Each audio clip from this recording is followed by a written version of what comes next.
Hello friends, good morning.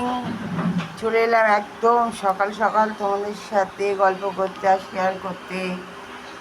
এখন 6:30 বাজে সকাল। বড়মশাই অফিস যাবে, তাই জন্য তার জন্য লাঞ্চ করে দিলাম, অফিসে খাবে।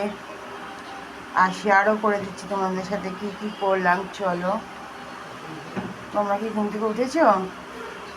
কার কার বাড়িতে এরকম সকাল সকাল লাঞ্চ করতে হয় একটু কমেন্টস করে জানিও।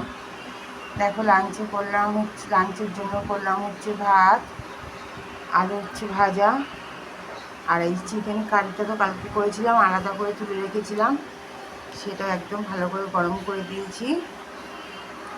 এই দেবো, আর যাওয়ার সময় খেয়ে যাবে হচ্ছে একটা ডিম সেদ্ধ, দুটো বিস্কুট, আর এই চিয়া সিড ভিজিয়েছি, এই চিয়া সিড খেয়ে যাবে। এই হচ্ছে আজকের আমার বড়মশাইয়ের টিফিন একদম। চলো, 6:30 বেজে গেছে, তাড়াতাড়ি করে ওকে প্যাক করে দিই, এবার বেরোবে।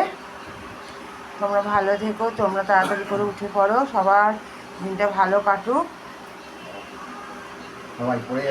ঠিক আছে, দেখা হবে বেলায়। আমি যখন ব্রেকফাস্ট করব, কী খাবো সেটা অবশ্যই দেখাবো, তখন আবার গল্প হবে। এখনের জন্য টাটা। ভালো লাগলে একটা লাইক করে দিও, আর যারা নতুন দেখছে চ্যানেলটি প্লিজ সাবস্ক্রাইব করে দিও। চলো ঝটপট করে নিই, তাড়াতাড়ি।